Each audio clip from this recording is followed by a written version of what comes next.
लोग एनडीए और आरजेडी के खिलाफ लोगों में दिलचस्पी नहीं थी। 20 साल लोगों ने एनडीए की सरकार या आरजेडी की सरकार के साथ दोनों गठबंधन साथ रहे तो लोगों ने वोट दिया। सबसे ज़्यादा अत्यंत पिछड़ी जाति, पिछड़े माइनॉरिटीज़ का वो इलाका है और डेवलपमेंट हुआ ही नहीं, लोगों की मदद हुई नहीं। तो जिसका गुस्सा बीमा भारती जी को भी झेलना पड़ा।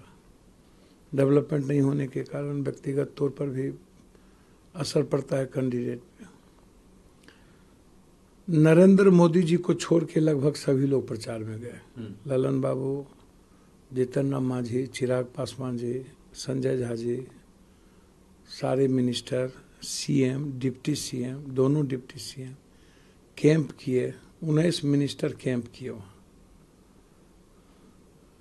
और क्या कारण है कि एनडीए को ऊंची जात का समर्थन नहीं प्राप्त हुआ। इसका मतलब है कि नीतीश कुमार जी के प्रति जो गुस्सा चिराग जी अकेले लड़े थे उस वक्त था, ऊंचे समाज का आज भी है। जदयू को वोट नहीं देना चाहते और जो मंत्री संतरी हैं, एमएलए एमपी हैं जदयू के या बीजेपी के, वो वोट नहीं दिलाने में सक्षम है। जिस जाति के आधार पर आप मंत्री बनते हैं और उस जाति का जदयू को 10 वोट भी ना मिले उस समाज का, तो ये क्या संदेश जा रहा है। और एनडीए को क्या संदेश गया कि आपसे जदयू से मोह भंग हो रहा है, राजद से तो पहले से मोह भंग हो चुका है। मैंने पहले भी कहा कि लोकसभा में भी ये हारे, विधानसभा में भी हारे, आप इसको समझिए। और ये जो इसको इस रूप में मत देखिए कि एनडीए या इंडिया गठबंधन जीते।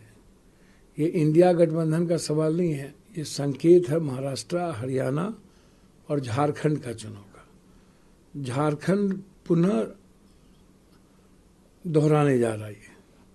हेमंत सोरेन जी के नेतृत्व में झारखंड दोबारा आएगी और हरियाणा और महाराष्ट्र में इंडिया गठबंधन की सरकार निश्चित बनेगी। तो ये संकेत है देश के युवाओं का, गरीबों का। बद्रीनाथ का भी चुनाव जीता है।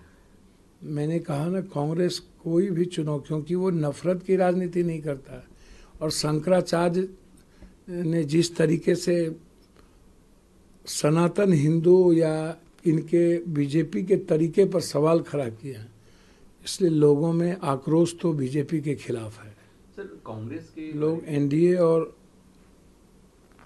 आरजेडी के खिलाफ लोगों में दिलचस्पी नहीं थी।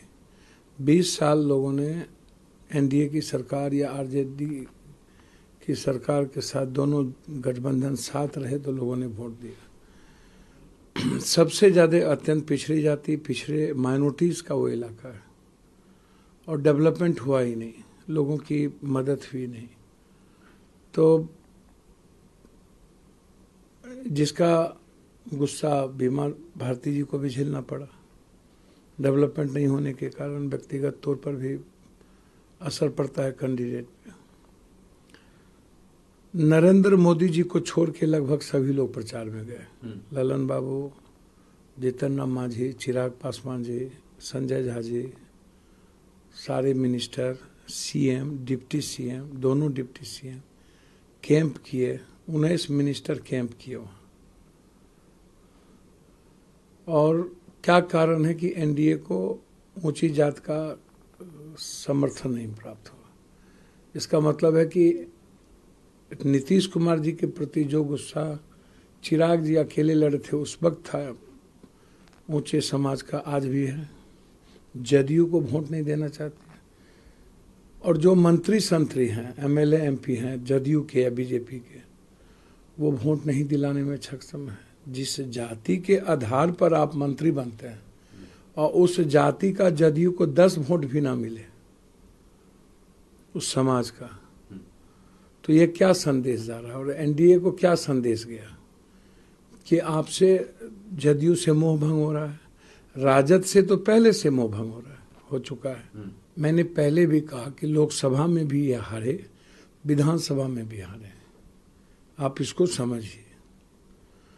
और ये जो इसको इस रूप में मत देखिए कि एनडीए या इंडिया गठबंधन जीते।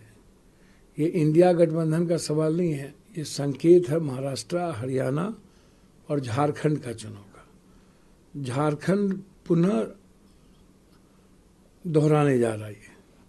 हेमंत सोरेन जी के नेतृत्व में झारखंड दोबारा आएगी और हरियाणा और महाराष्ट्र में इंडिया गठबंधन की सरकार निश्चित बनेगी। तो ये संकेत है देश के युवाओं का, गरीबों का। बद्रीनाथ का भी चुनाव जीता है। मैंने कहा ना, कांग्रेस कोई भी चुनाव, क्योंकि वो नफरत की राजनीति नहीं करता है। और शंकराचार्य ने जिस तरीके से सनातन हिंदू या इनके बीजेपी के तरीके पर सवाल खड़ा किया है, इसलिए लोगों में आक्रोश तो बीजेपी के खिलाफ है। सर, कांग्रेस के बड़े लीडर्स